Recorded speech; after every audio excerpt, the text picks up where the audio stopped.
posibilidad ng tagumpay o kabiguan, ng ligaya o lungkot. Kaya marapat lamang na tanggapin si Jesus bilang tagapagligtas at Panginoon. At matapos yun ay panariwain ang katapatan at paglapit sa Kanya bawat araw o day by day. Ang day by day ay naglalayong umalalay sa pang-araw-araw na pamumuhay. Narito po si Kuya Ed Lapis sa mensaheng pinamagatang Stop Worrying.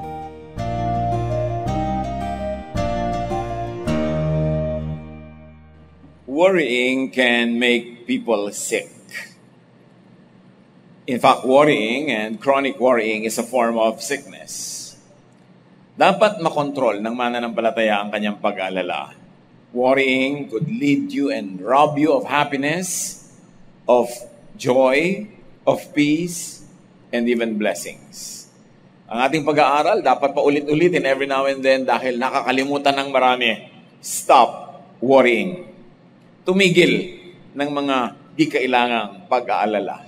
Salamat, Panginoon, dahil pwede namin kayong asahan. Pwede kaming sumandal sa inyo, panghawakan ng inyong mga salita, sundin ang inyong mga tagubilin, at huwag kaming maging sobrang mapag-alala. Turo mo sa amin, Panginoon. Lead us, teach us, so that we can enjoy a life of peace, serenity, of happiness and joy. Lead us, teach us. Be our speaker, O God. Give us a very simple message that we will not only understand, but will also be able to actualize in our lives. Teach us. In the name of Jesus, your Son, we pray with thanksgiving. Isang napaka-common na basahin sa New Testament, na napaka-sarap ulit-ulitin na basahin, pag-aralan at hingan sa Panginoon ng mga bagong katuruan, Matthew 6:25-26 and so on. Ang Panginoon na nagsasalita rito, isa sa kanyang mga ginintoang mga katuruan, I tell you to not worry about your life. Don't worry about having something to eat, drink, or wear. Isn't life more than food or clothing? Look at the birds in the sky. They don't plant or harvest. They don't even store grain in the barns. Yet your Father in heaven takes care of them. Aren't you worth more than birds? Napakaraming beses sa mapag-aaralan ng mananampalataya itong katuruan na to in the course of his or her life, and yet the more you study it, the more you benefit from it. At pag ating siduri kung ano talagang ibig sabihin ng Panginoon dito sa mga magagandang mga kataga na ito, the Lord is saying that life is a gift from God to be enjoyed, not to be problematized or not to worry about. Binigyan ka ng Diyos ng buhay para mo enjoyin, tamasahin, lasapin ang kanyang mga pagpapala. Hindi kanya binigyan ng problema nung binigyan ka ng buhay. Hindi niya ginawang ang buhay ay problema. Siya ang sasandalan, siya ang lulutas, siya ang magbibigay ng mga kailangan ng buhay. And why will God do that? Because God is the author and sustainer of life. Magsisimula tayong mag-alala tungkol sa buhay, tungkol sa ikabubuhay at maging tungkol sa pagkamatay, pag nilimot natin na ang Diyos ang siyang may akda, may likha ng buhay. Na ang buhay nating lahat, maging ng mga halaman, maging ng mga ibon, maging mga isda, nasa kamay ng Diyos. That God designed life. And God has, in His infinite wisdom, designed a certain span of life for various individuals, a certain type of life that people would thrive and be fruitful in. Siya ang nagsusustain. The moment na pinroblema mo ang sustenance ng iyong buhay, inaagaw mo ang papel ng Diyos kasi siya ang sustainer. The moment na pinroblema mo ang ano kakahinatnan mo sa buhay, inaagaw mo ang manibela mula sa Diyos na siyang nagbibigay sa atin ng direksyon kung ano dapat ang buhay. At syempre, mahihirapan ka kung nagjo-Diyos-Diyosan ka. Napakabigat naman na dalahin yung ikaw yung nagbabahala sa buhay mo. Ikaw ang magpo-provide sa buhay mo. Ikaw magpapagaling sa mga sakit mo. Ikaw ang magliligtas sa iyo sa iyong sarili sa mga lahat ng uri ng panganib. Oras sa pinapel mo yon, may stress ka. Dapat wag nating makalimutan na papel yon ng Diyos. May papel din tayo, pero hindi yung para tayo ang manguna. God is the one who gives and takes away life.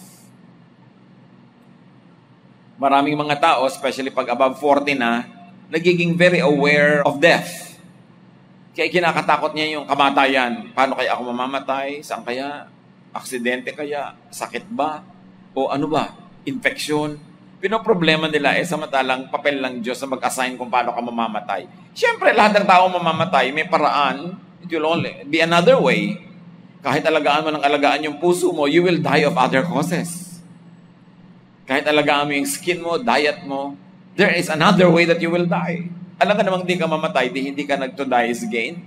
Hindi ka bumalik sa Panginoon na nagbigay sa iyo ng buhay. So it is useless to worry about these things. At nakita nyo naman ang tao, kung minsan, naghihingalo na, tapos 9 na buwan na pala naghihingalo. Yung isang taong ang lusog-lusog all these months, biglang siya ang na-heart attack, namatay bigla. Paano malalaman kung sino? Huwag mo nalang isipin, kasi nasa Diyos yun. Ang mahalaga, asikasuhin mong mabuhay, at pag binawian ka na ng buhay, edi bawian. Period. Pero hindi ka pa binabawian, iniisip mo na araw-araw, linggo-linggo, buwan-buwan, ilang libong beses kang parang nabawian ng buhay. Samantala yung actual na pagbawi, minsan lang. Ilang minuto, pag pinagdugtong-dugtong, ilang oras, yung pag-aalala mo tungkol sa yung kamatayan, samantalang ang tunay na kamatayan na less than 1 second, yung, sa'yo ang piano anak, patay. Di ba? Sandali lang mamatay. Pero pag lagi mong iniisip, araw-araw kung paano, humahaba tuloy, fast forward, hindi pa naman dapat. It is useless to worry about something not in your hands. Something beyond your control. Yan na hindi na iniisip pa. Yung iba ayaw pa mag-abroad, baka daw abutan abroad. Mano naman ka, abutan ka abroad. Diba? Problema na ng mga naiwan nyo kung paano ka babawiin. Baka daw yung iba, paano, etc., etc., ayaw mo matulog ng walang makeup dahil baka mamatay sa pagkakatulog. Kung naliligo ka, doon ka inabutan, di wala ka rin makeup. Hayaan mo na yun. Huwag mo nalang iniisip. Nasa kamay yun ng Diyos. Trust God. And trust life and its details to God. Siyempre, trust means to rely on and believe in God's goodwill for you. Na ang plano ng Diyos para sa iyo ay maganda, hindi pangit. Plans to prosper you, not to harm you, to give you hope in the future. So trust to abide by God's ways. Ang pagtitiwala sa Diyos, hindi ibig sabihin wala ka nang gagawin, Diyos na lang lahat ang gagawa. So kung nagtitiwala ka sa Diyos, nagtitiwala ka sa kakauwian, kakahantungan, magiging bunga ng lahat ng nangyayari. Pero, sa pang-araw-araw na gawa, kilos, ang ibig sabihin ng trust in God is that you will consciously do practical things that are good for you and for others. Para yung ginagawa mo araw-araw na practical na magandang bagay, ang kakauwian niya, yung magandang ending na gusto ng Diyos para sa'yo o yung magandang bunga. Trust is active. It's not passive. Trust means you will do things God's way and you will entrust to God the result. The fruit. Magtatanim ka ayon sa pagtuturo ng Diyos. Hukayin mo ang lupa, palambutin mo, medyo babasain, lagyan mo ng seed, alagaan mo, bakuran mo ng konti, diligan mo lagi. Magtatanim ka ayon sa utos ng Diyos. Kikilos ka ayon sa alam mong dapat mong gawin. Yun ang trust. At ano pa yung kakambal na trust? Hindi mo aalalahanin kung paano tutubo yung ugat, paano lalabas yung mga dahon, paano lalabas yung bunga. Problema yun ng Diyos. Yun ang trust. Trust in God means partnership. You will do what is practical and good, then you will entrust to God the result. Mag-aaral ka na mag-aaral, may exam ka kasi, yun ang trust sa God. Kasi ang sabi sa Bible, study. Do what is practical. Yun ang trust. Hindi yung, di ka na mag-aaral because you trust God. To trust God means to trust in His ways, in His methods. And you will do your life according to those ways and methods that God wants. That's why it is important to know God, God's Word, God's will, so that you can exercise that trust in your practical daily living. Trust yun. So, nagtatiwala ka sa Diyos, magre-review ka kasi may board. Exams. Pero yung magiging result ng exams na yon, hindi mo na yun pinoproblema. yun na ang side ng God. Pinipili mo kung sino ang mapapangasawa mo according to God's way. May mga paraan naman para piliin yan according to God's way. Kung sino ang pinakamainam na will ng God for you. Pero matapos mong gawin yung decision mo based on things that you have done well, your research, your observation, which is God's way, ang magiging bunga na ngayon, ang magiging marriage mo, ipinagtitiwala mo na sa Diyos. Partnership yung trust. At yun ay tinuturo ni Jesus, trust God. Because God is the author of your life. God knows you more than you know yourself. God knows the future. You don't. So why are you worrying about something you don't know and cannot know anyway? Kaya maraming negosyo yung mga horoscope, mga manghuhula, dahil it feeds on people's fear, people's interest in what cannot be known. Matthew 6:27-30. Can worry make you live longer? Why worry about clothes? Look how the wildflowers grow. They don't work hard to make their clothes. But I tell you that Solomon, with all his wealth, wasn't as well clothed as one of them. God gives such beauty to everything that grows in the fields, even though it is here today and thrown into a fire tomorrow. Will He surely do even more for you? Why do you have such little faith? At nagbigay si Jesus ng napaka-common na example because the people in His time and place were always surrounded by lilies, by beautiful flowers. So sabi niya, tingnan niyo yung mga bulaklak. Hindi naman sila nag-aalala tungkol sa kung anong kulay nila, anong isusuot nilang damit. Pero ang Diyos, kahit damo lang sila na buhay ngayon, bukas, patay na, sinisigan na, pinapaganda pa rin sila. Ikaw pa kaya ang hindi pagandahin ng Diyos? Hindi lang yung kagandahan talaga ang concern dito. Ang tinutukoy ni Jesus is, why worry about non-essentials? Why worry too much about things like clothes, for instance? Why worry too much about things that are not really directly related to your life and to your well-being? Ang pinapakita dito ng Panginoon, mga kapatid, marami tayong iniisip na hindi naman dapat pinag-iisip masyado. Maraming inaalala na hindi naman masyadong mahalaga. One time, I was having a meal with a family of some means. Siguro may bago silang kasambahay, ibinaba yung tasa ng aking kape sa maling side. Siyempre, ang kape, kanan ba, kaliwa, ang tinidor, ganito ba, ganyan, saan ilalagay? Nung nailapag nitong si Bining ang aking tasa sa maling side, kitang-kita ko na inirapan siya ni Donya, friend ko. At talagang sinabi ko na sa iyo kung saan mailalagay ang tasa. Pero nakabangiti siya konti, mabait na gano'n na effect, no? Eh, namutla na tuloy itong si babaeng nag-abot ng maling tasa. Siguro, relax, it's okay. You know, yun ang ibig sabihin. Marami namang bagay na hindi mo na dapat problemahin. Siyempre, gusto mong ipakita na marunong ka kung saan ilalagay, na tama ang nangyayari sa bahay mo. Kaya tuloy pag may konting mali, nagagalit ka na. Not because it is important, but because it appeals to your pride. You want to say na, ay, alam ko yan. In my house, everything is perfect. So, maraming bagay tayo mga kapatid na pwede namang hindi napansinin, palampasin na lang. Don't worry about such things. Kung magkakaroon kayo ng bisita, nakaka-stress. If you want to impress. So, huwag na lang magpa-impress. But it's okay to want to please guests. Magkaiba if you want to impress or to please. Pero sa labas, mukhang pareho lang. Pero anong laman ng puso mo? Gusto mo talagang magbigay ng kasiyahan o magyabang? Ano ba talaga? Pag pinag-aaral mo ang iyong anak, talaga bang papatayin mo siya para maging first honor? Aawayin mo yung teacher pag nabigay ng mababang grade? Stress na stress ka pag lagi mong ini-engineer kung anong dapat maging ending. Kaya merong mga kailangan maging successful engineer ako tulad ng uncle ko.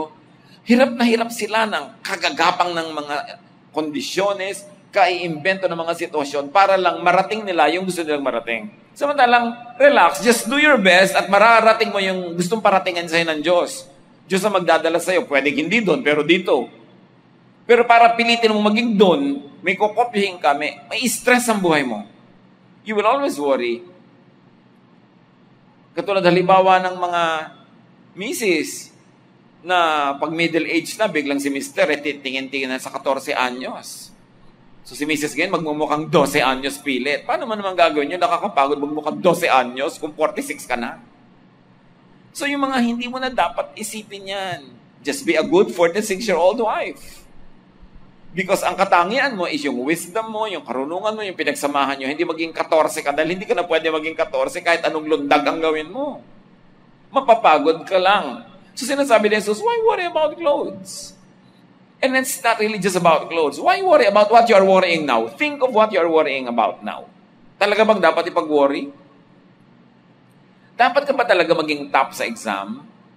Ang daming nabubuhay sa mundo, hindi naman nag-top. Yung mga hindi nga valedictorian, naging bulok-tutorian pa. Pero masaya din naman sa buhay. Kailangan ba talaga lagi kang panalo? Lahat ba talaga ng panalo sa buhay? Masaya. Kailangan ka ba talaga ma-stress? Kaya nang sinasabi ni Lord, why worry about such things? Ito mga damo, kahit damo maganda. Ikaw pa ang hindi pagandahin ng Diyos. So huwag kang mag-alala dyan sa mga bagay na hindi mo dapat problemahin. Yung iba pa, ang gusto ko po sana kung mamamatay ako, yung nakahiga lang ako sa kama, nakapadyama. Parang natutulog lang pag ibinurol. Anong magagawa mo kung iba ang naging kamatayan mo? Natalsikan ka na isang balding mantikang kumukulo, naging chicharong bulaklak ang itsura mo. Paano yun? Namatay ka rin naman, di ba? Pareho lang. Don't worry too much. Kasi ang warrior, ang susunod niyang gagawin, kaya siya napapagod, ang warrior nagiging controller. When you worry too much, you control everybody around you para yung outcome na gusto mo ang mangyari. You worry, you engineer events. You even stage events. Kaya mahirap yung nangongopya, naiinggit sa kapwa, gusto mo maging tulad niya, gagayahin mo lahat ng ginawa niya sa buhay, hindi naman yun ang calling mo. Lahat ng nangyari sa kanya, natural lang na nangyari, hindi niya pinagpilitan na gawa ng script, hindi niya pinilit kontrolin. Nangyari, ikaw pipilitin mo maging ganon, di pagod na pagod ka. Kaka-stress. Kaya sabi ni Jesus, huwag ka mag-worry. Worrying won't prolong life. Hindi mo naman kayang dagdagan. Kahit 1 minuto ang buhay mo kung gusto nang bawiin Worrying won't solve problems. Iba yung problem solving sa worrying about problems. You may think of your problems, that's fine. But make sure that when you think of your problems, you are solving them, not worrying about them. Dapat maghiwalay natin sa isip yon. Worrying cannot help because worrying clouds the mind. Pag nag-aalala ka, nagbabawasan ang katalinuhan mo. Gumugulo ang malinaw. Lumalabo ang dapat ay malinaw. Worrying weakens a person. Not to mention the fact that it has been proven that worrying and being stressed also affects your health. Nagkakasakit ka talaga pag warrior ka. Nature is designed and sustained by God to keep on living until called by the Maker to yield its earthly existence or to move unto another form of life. So kung ang assignment mo dito pa sa earth as you are, take it, enjoy it, do the most good. At pag tinawag ka na to graduate to another form, another level of existence, then move on. Pero habang hindi pa nangyayari yun, huwag mo na lang isipin. It is in the hands of the Maker. Meron pang isang negative effect ang worrying. Hindi nare-realize to ng maraming tao that worrying could be a negative prayer. Worrying could actually make what you fear happen. What you keep worrying about could materialize. At ito ang hiwaga. Kasi lahat ng iniisip natin, mga kapatid, prayer. Kahit hindi mo sabihin, let us pray. Kahit hindi mo sabihin sa dulo na, this I pray in the name of Jesus. Lahat ng iniisip natin, prayer. At pag nag-iisip tayo, nagpe-pray tayo, nako-connect tayo sa power of God, sa power of heaven. So pag ang iniisip mo lagi negative, mukhang prayer yon. At pwedeng mangyari. Kaya dapat kinokontrol mong iniisip mo Pag nag-iisip ka, tulad ng nagpe-pray ka, nagpapadala ka ng signals to heaven. So, yung worry mo, baka ako sipunin, baka ako matapilok, baka masunog ang bahay, baka iwan ako ng asawa ko. Nadidinig ng langit na parang prayer, gusto mong iwan ka ng asawa mo? Gusto mong magkasipon? Gusto mong magkasakit? Kasi puro mga negative. Kaya obserbahan nyo, yung laging kinakatakutan, yun ang nangyayari. Because thoughts are prayers. Sino may sabi, may pinagkaiba yung, this I pray in the name of Jesus, at yung inisip mo lang, na itong babaeng ito, kakalabanin ko to, lalabanan ko siya. Sino may sabi sa'yo, hindi prayer yon? At ina-accept ba yun? Anong reaction ng heaven to such thoughts? Ang nakakarating lang sa langit na galing sa atin are our thoughts. We connect to God through our thoughts. Kaya para kasabihing patay, kailangan brain dead ka na, hindi ka na nakakapag-isip. What kind of thoughts do you send to heaven? What kind of signals? Pag puro, baka po ako mahulog, baka po ako iwan ng asawa ko, baka ang anak ko magkasakit. Ang ibig lang sabihin nun, hindi ka nagtitiwala sa Diyos. Iniisip mo, masama ang plano ng Diyos para sa'yo. Gusto kanyang biguin, gusto kanyang saktan. Yun ang lagi naman ng utak mo eh. Therefore, it reflects what you think of God. And that thought reaches heaven. How do you think will heaven react to such thoughts? Kaya napakahalaga, sabi sa Romans, be changed by the renewing of your mind. Gusto mong mabago ang nangyayari sa buhay mo? Baguhin mo ang iniisip mo. Kasi ang iniisip mo, yun ang nangyayari. Pero sabihin ba, bakit po iniisip ko na maago ko yung asawa ni ganon? Iniisip ko na yumaman ako, ba't hindi nangyayari? Because it's not in accordance with God's will. Hindi ka pray lang ang pray. Tinetrain mo ang utak mo how to pray correctly, how to pray the proper way, and how to pray for the right things, for God's will for you. The Bible says, you know that when you pray according to God's will, He hears. So ano ang will ng God for you? Plan to give you hope, a future. Plan to make you happy. Plan to make you prosperous. Pray along those lines. Think of those things. Kasi ang ini-imagine mo sa buhay ay yung lulutang-lutang ka sa basura, nakatira ka sa isang pusali, na malamang mangyari dahil yun ang iniisip mo. Bakit mo hindi isipin yung positive? Na pinagpapala ka ng Diyos, mabunga ang iyong buhay, mabiyaya, at nagiging blessing ka sa maraming tao. Because when we ask according to His will, He hears us. But remember, we have to ask. Hindi lang sinabing God's will for you will happen automatically. Kasi binigyan ka rin niya ng sariling will. At hindi ka robot. Kailangan ikaw mag-agree sa will ng Diyos para yung dalawang will nyo matupad. So when you ask, you do the asking. According to His will, He hears. May part ka. What part do you send to heaven? What messages do you send through your prayer, through your thoughts, through your worries? It's important. It's a partnership. So huwag gawing negative ang prayer by thinking negatively. Hindi pa yan sobrang naarok ng tao. Narating na ang buwan, pinupuntahan na ang Mars, nasisisid na ang pinakamalalalim na bahagi ng dagat, pero hindi pa naaarok ang laman at kapangyarihan ng isip ng tao na ibinigay ng Diyos. Yung kapangyarihan ng isip. At ang prayer ay pag-iisip. Kaya makapangyarihan ang prayer. Change the way you think. To a godly way, to a positive way, to a beautiful, powerful way. And your life will change. Be changed by the renewing of your mind. And one of the greatest changes that we can make is to stop worrying. It doesn't mean stop solving problems. Magkaiba yung solving at iba yung worrying.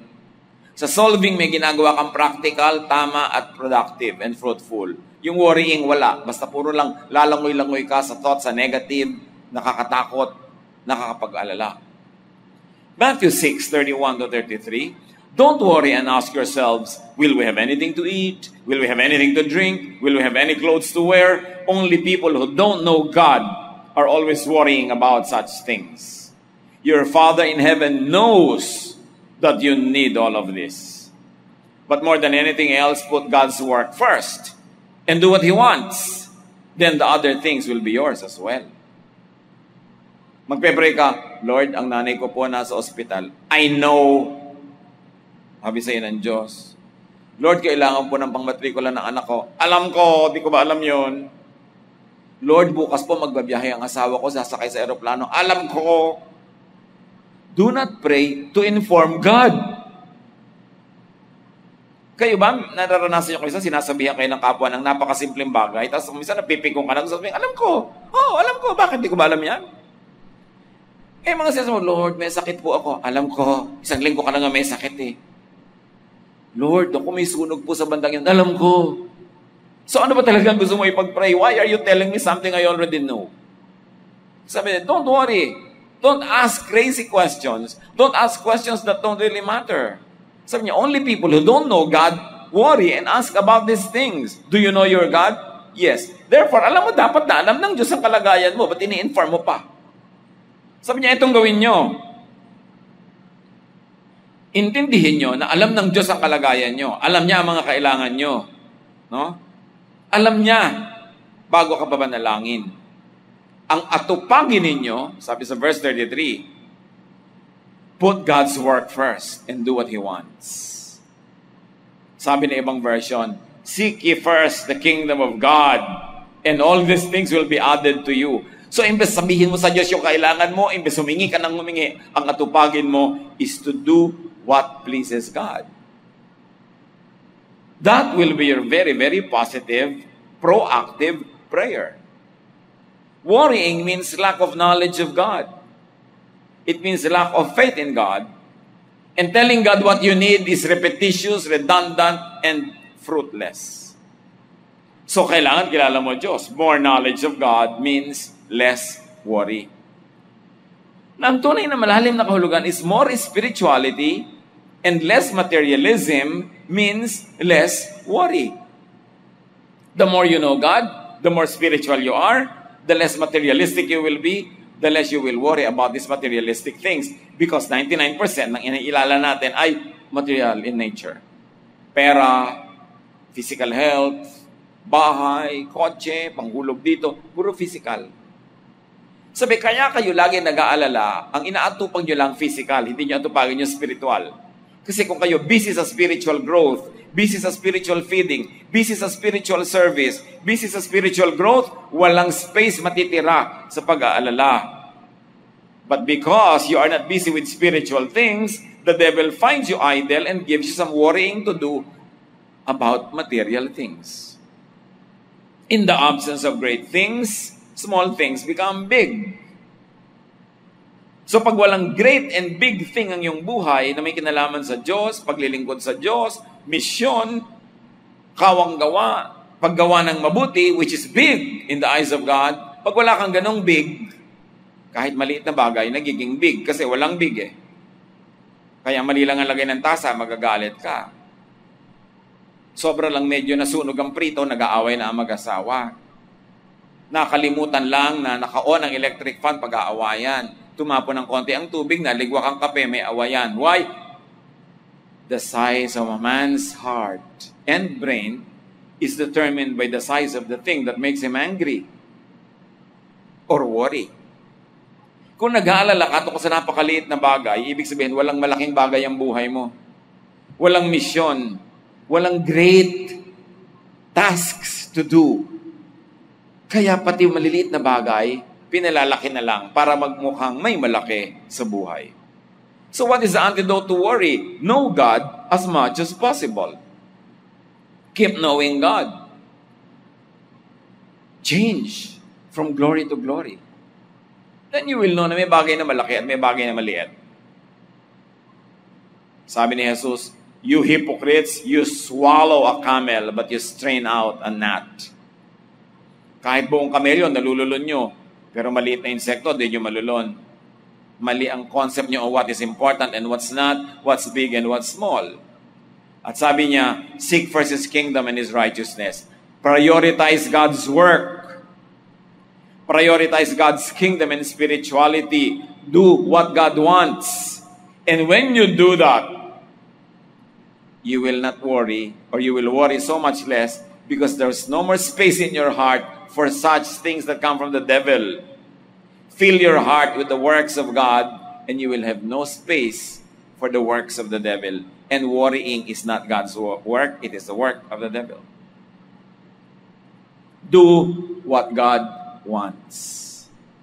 Get and stay busy doing spiritual and practical work. Pag sinabing seek first His kingdom and His righteousness, dalawa yon. Yung sa kabilang daigdig, maggawa ka ng mga bagay na may kinalaman sa yung spiritual life, eternal life, heaven, rewards, things like that. Pero may isang part yon, yung dito. Because it is also God's will that you become fruitful and productive and useful and happy here. So what is seeking God's kingdom? Doing the maximum good here and doing the maximum good for there. Minimizing pain here and avoiding pain there. Have the maximum happiness that you can have here and there. Yung iba kasi pag iniisip nila spiritual, God's kingdom, puro sa kabila ng mga ulap, doon sa mga langit-langit, sa kabilang buhay. Kinakalimutan nila na ang buhay dito, ibigay yan ng Diyos. Kung ayaw ng Diyos na nandito kayo, di dapat tinanggal na kayo dito. Nandito pa tayo kasi gusto pa ng Diyos. Therefore, dapat ding mangyari dito, this side of eternity, yung will of God for you. Hindi ka tinawag ng Diyos para magutom, para maghirap, para magdusa lang. Tinawag niya para magkaroon ng life. Sabi ni Lord sa John 10:10, I came that you might have life and have it abundantly, have it to the full. Life here and life there in eternity. So you don't have to put on hold and freeze your life here, all for the sake of your life in eternity. Nandito ka pa. And even when the Lord was here on earth, sabi niya, huwag kayong mag-fast, nandito pa ako magsaya tayo. Saka na lang kayo mag-fast pag wala na ako dito. So pinahalagahan din ni Lord yung buhay niya dito sa lupa. Di lalo naman tayo dapat dahil lupa naman talaga tayo. Prioritize that and you will have less energy for worry.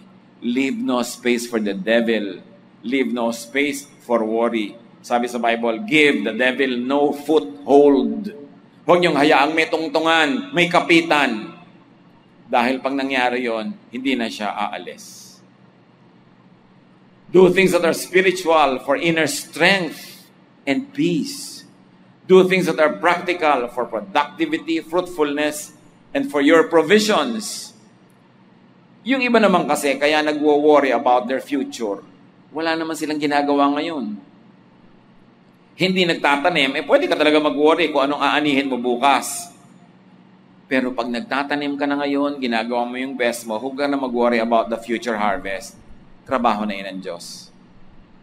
Many people have to worry because they're not doing what they should be doing so that they don't need to worry. So may part ka dyan. Do what is practical. Kaya nga yung woman of Proverbs 31, sabi, she can laugh at the days to come. Pinagtatawanan lang niya yung mga gastos na darating in the future. Why? Kasi una, may savings siya. Pangalawa, patuloy siyang kumikita. At may mga investment siya na bukas, kikita. At habang natutulog siya ngayong gabi, kumikita. She can laugh at the days to come. Ngayon, kung wala kayong katanim-tanim about the future, talagang, you cannot laugh at the days to come. You will worry. And because God does not want us to worry, it means that God wants us to do something practical now, plant good things now, so we don't worry about tomorrow. Hindi yan bahala na ang Diyos kinabukasan, wala kang gagawin ngayon. Gawin mo ang kaya mong gawin, ipasa Diyos mo ang bunga, then you don't worry. Matthew 6:34, idiniin ni Lord, don't worry about tomorrow. It will take care of itself. You have enough to worry about today. So, isort out yung mga kapatid, ang mga worries nyo ba tungkol bukas? Pang-enroll sa June, well, kung may sinave ka, may itinanim ka, may investment ka, pwede ka matulog ng mapayapa dahil may inaasahan ka. Ngayon, wala kang ginawa kahit ano, talagang medyo mag-worry-worry ka na dyan. Wala ka palang ginawa. Meanwhile, pwede ka pa rin sobrang bigyan ng Diyos ng kabaitan na magkaroon pa rin. Pero, hindi katulad nung may itinanim ka kasi ang utos ni Lord at sabi niya, if you plant, you will harvest. So, kailangan magtanim ka. Kabutihan, kagandahang loob, investment, savings. Worry natin about the future. Paano tayo mamamatay? Ano magiging sakit natin? Magiging mahusay bang ating manugang? Aalagaan ba tayo ng mga anak natin pagtanda natin? Ang layo pa nun, sabi ni Jesus, huwag niyong isipin yan. Malay mo naman, mamaya mamatay ka na. Huwag naman muna sana, pero malay mo. So bakit inaalala mo yung ang layo-layo? Sayang ang pagod mo. Live one day at a time. Most worries are about the future. A day well lived is a good foundation for the next day. You want that you don't worry about tomorrow? Live well today. Yun lang. Plant a little, harvest a little, eat a little, enjoy a little, help people a little, and that will be a good foundation for your tomorrow. Mamumunga yun lahat bukas. So, alagaan mo yung bukas ngayon. Hindi yung ngayon pa lang, iniisip mo yung paano yung bukas na hindi mo pa naman nararating. Just live well today. Work enough. Plant enough. Enjoy enough. At kung bawian tayo ng buhay, hindi na tayo abutan ng bukas, wala tayong panghihinayangan because we lived well today. We don't know what our last day and when it will be. Nobody knows that. Kaya sabi ni Lord, don't worry about tomorrow. You don't even know what the day may bring forth. Ang pangako ni Lord na grasya, na sapat, grasya para sa mga needs today. Pero pag yung grasya niya today, hinati mo for today and for tomorrow's needs, dahil inaalala mo yung tomorrow, kalahati lang yung enjoyment mo ngayon, kulang yung grasya. At kinabukasan na naman, kalahati na naman yung enjoy mo dahil iniisip mo na naman yung bukas. When you worry about tomorrow, you are depriving of yourself of joy today. Live today. For today. Do the most good. Minimize pain. Maximize happiness. Whether or not you have a long or a short earthly life won't matter because you should not count your life in years. But you should count the life in your years. Not the years in your life. Kahit mahaba ang buhay, kung walang katuturan, wala rin. Pero kahit maiksi, kung punong-puno ng buhay, even 10, 20, 30 years. Could be 3 lifetimes of other people who don't do anything. So sabi niya, live for today. Mga kapatid, pag-isipan natin, ano po ang mga inaalala nyo lagi? Sabi niya, come to me all of you who are tired and heavy laden, I'll give you rest. Ibaba nyo yung mga binubuhat nyo, kaya kayo nabibigatan. Naikwento ko na sa inyo yung merong isang mama na may pick-up, nagdadrive siya sa isang farm road. May nadaanan siyang lalaki may buhat na ang bigat-bigat. Naawa siya. So hinintuan niya. Sabi niya, kawawa ka naman ang bigat ng buhat mo. Sumakay ka na dyan sa likod ng pick-up. Bababa kita dun sa malapit na sa pupuntahan mo. Hindi sumakay naman yung lalaki. Drive na ngayon itong si may-ari ng pick-up. Nung makita niya sa rearview mirror, alam niyo ginagawa nung nakasakay sa likod? Buhat pa rin niya yung dala niya. Kahit nakasakay na siya sa pick-up. Ganon ang maraming tao. May Diyos na, binubuhat pa rin yung burden na ipinapabitaw ng Diyos. Sabi niyo, akong bahala dyan. Huwag mong isipin, sumakay ka dyan, enjoy the ride. Pero worrier, ayaw ibigay sa Diyos. Ay, baka nyo pabayaan, baka hindi walang mangyari, baka ako na lang, they worry. Sabi ni Lord, come to me all of you who are tired. You are heavy laden, I'll give you rest. Take my yoke upon you. My yoke is easy, my burden is light. I love you, and I like you to have a life that is meaningful and enjoyable. But worry will rob you of all of that. Where is the battle? Sabi sa Bible, our battle is not against flesh and blood, but against principalities, against powers in the air. And if you really like to understand it, our battle is in the mind. Ang tunay na bakbakan nangyayari sa isip. Magiging positive o negative thinker ka ba? Magiging trusting or worrying ka ba? Magiging mainggitin ka ba o appreciative?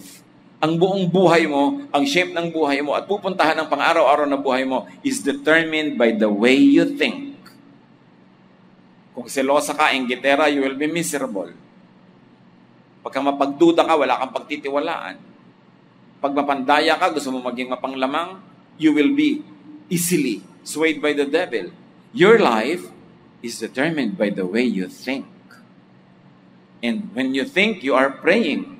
That's why your thoughts create your life. Your thoughts shape your life. Walang magagawa ang outsider na tao sa'yo, hindi niya kayang pasukin yung utak mo, ikaw lang pwedeng pumasok doon. At ikaw lang ang pwedeng magbago nun pag pinayagan mo ang Diyos na maging kapartner mo in changing the way you think. Stop worrying. It drains your energy.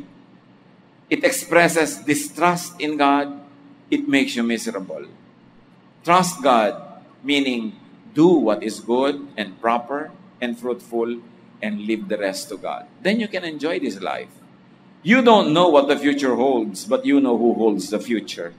The future is in the hand of Him who stilled the water, who died for you on the cross, and who now lives making intercession for you at the right hand of God in heaven. Trust Jesus. Enjoy life more and be a blessing to many. Dear God, we thank you for life. Turuan niyo kaming pahalagahan ng buhay na huwag masayang sa walang kwentang pag-aalala, kundi ma-invest namin ang panahon ng aming lakas sa fruitful endeavors, to planting good seeds, to doing good, and then trusting you to give us the good fruits for our labors. Kayo nakakaalam ng puso ng bawat isa. Kilala mo kung sino ang warrior, ang sobrang warrior at napaka-warrior. Talk to us, O God. Ipakita niyo sa amin na ang pag-alala ay walang lugar sa taong nagtitiwala sa inyo. Na ang pagtitiwala ay paggawa ng mga dapat at pagkatapos na ay manahimik. To let you deliver the results of the good things that we do. Patawarin niyo kami, Panginoon, sa mga panahon na nag-aalinlangan o hindi man lang alam namin na ang pagdududa ay pag-aalinlangan pala. Bigyan niyo kami ng discernment. At pag kumakatok sa pinto ng aming isip ang mga pag-aalala, matuto kaming itaboy ito, huwag pagbuksan. And instead to welcome your Spirit, this positive, powerful, energetic, productive. Teach us, O God. Sumadali natin pagbulay-bulayan ng personal na kahulugan dito sa ating buhay. Isuko sa Panginoon ang mga pag-aalalang hindi naman dapat. At yung mga dapat talagang atupagin, gawin natin in accordance with God's will so that He will hear us and He will abide in us. Lord, kayo lang ang pwede kong mausap sa bawat isa ngayon sa personal na paraan. Do speak to us, convict us, encourage us, guide us. In the name of your Son, Jesus.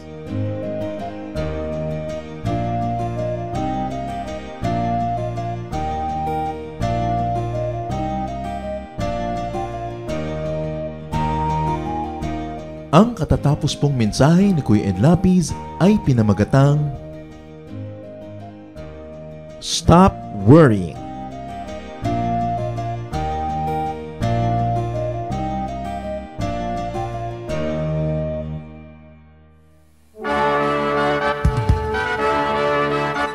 Halina't sama-samang sumamba at magdiwang sa Day by Day Jesus Celebration kasama si Kuya Ed Lapiz.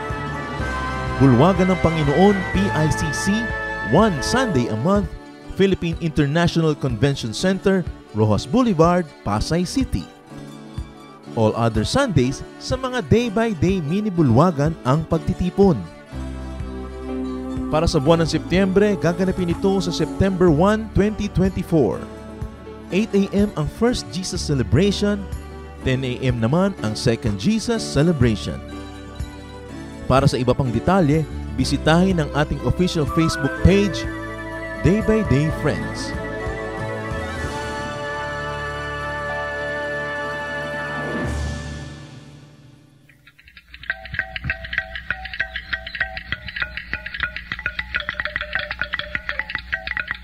Maraming kayamanan ng ating bayan na dapat maipagmalaki at isa na rito ang ating musika. Napakarami ng mga instrumentong pangtugtog ng ating lahi. Isa na rito ang kulintang tamlang ng mga Maguindanao sa Cotabato.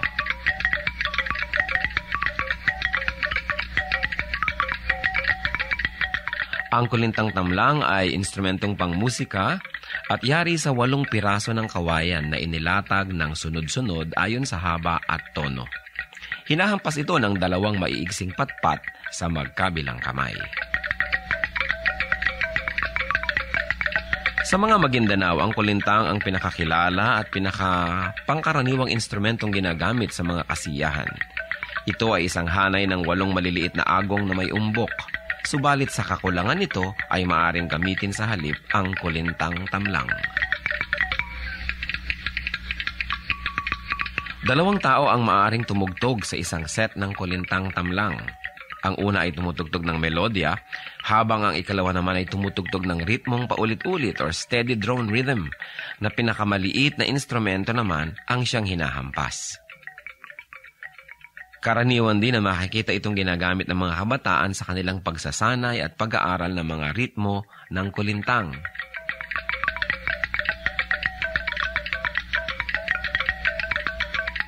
Yan ang kulintang tamlang ng mga Maguindanao sa Cotabato. Kayamanan hindi lang ng Maguindanao, kundi ng buong bayan. Marapat isuko sa Panginoon at gamitin sa paglikha ng musika sa pagsamba sa Kanya.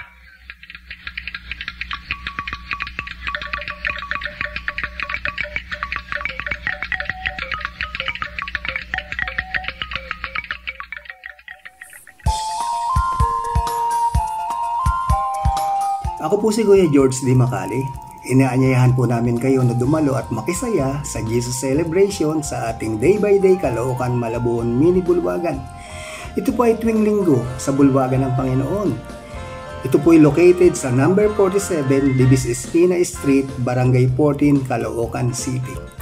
For contact details, please call Kuya George at 0917-828-7809.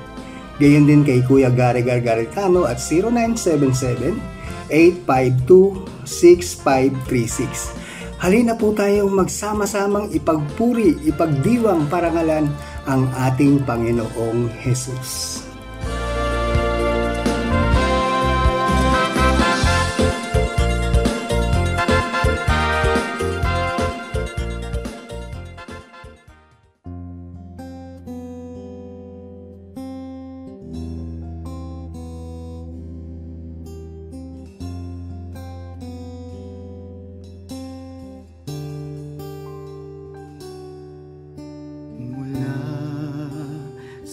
Sinapupunan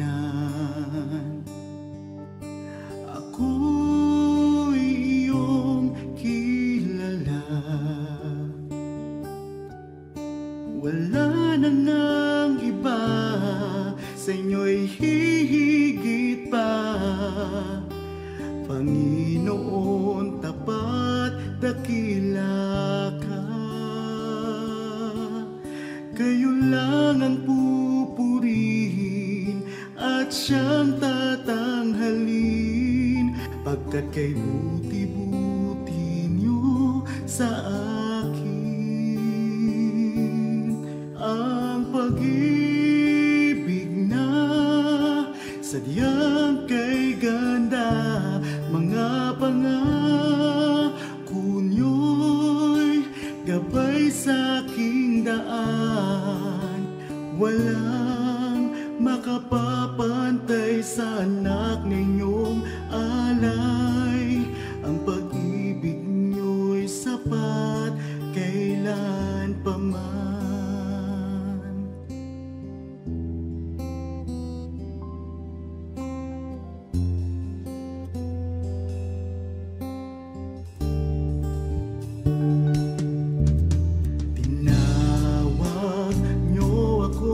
Kaibigan,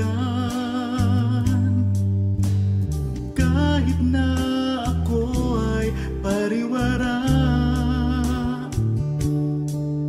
sagat sa labis ang inyong pagmamahal, sa tupang sa kawan na nawala. Kung aking bawat butil ng buhangin, ang habag niyo'y ganon karami rin. Ang pag-ibig na sadyang kay ganda, mga pangako niyo'y gabay sa aking daan. Walang makapapantay sa anak na inyong alay. Ang pag-ibig niyo'y sapat kailan pa man. Paano ba masusukat taas, lalim, layo't lawak ng pag-ibig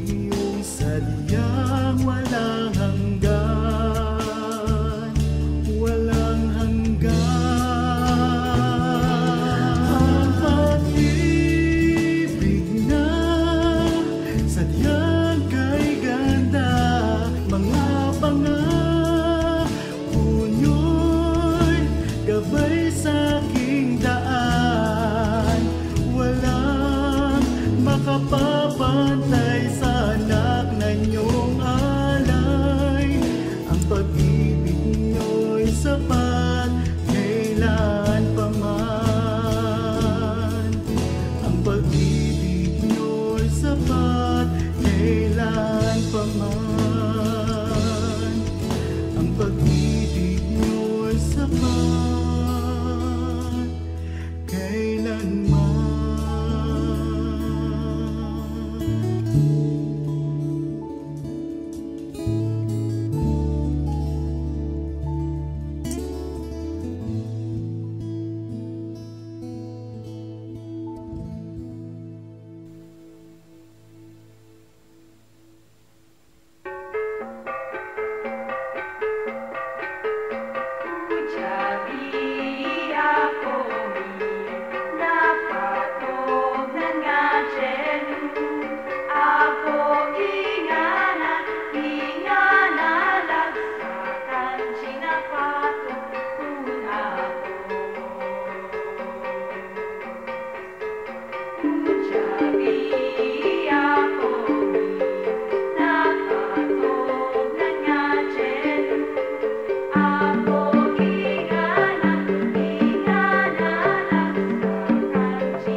salita, binabahagi sa mga dukha. Ngunit paano nilang masisilayan ang habag at pag-ibig mo kung hindi mapatutunayan sa aming patotoo? Kaya kung paano mo kami kinalingan, kung paano mo kami minahal, sa aming buhay nawa ay magbunga ng pagtitiyaga at pagpapagal sa aming kilos, salita at damdamin. Maranasan nilang totoo ang kabutihang natutunan namin na nagmumula sa'yo.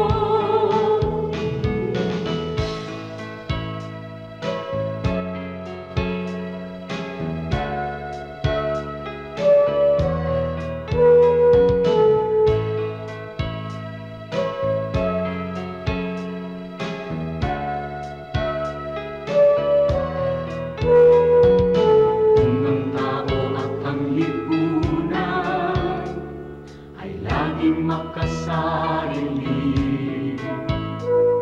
sa'yo ang bagong panuntunan, ang maglingkod at magsilbi. Ang aming pananampalataya patuloy mong palaluin,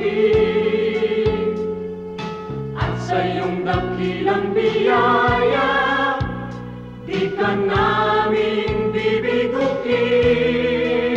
Kaya kung paano mo kami kinalingan, kung paano mo kami minahal, sa aming buhay nawa ay magbunga ng pagtitiyaga at pagpapagal sa aming kilos, salita at damdamin. Maranasan nilang totoo ang kabutihang natutunan namin na nagmumula sa'yo. Ang kabutihang natutunan namin na nagmumula sa'yo.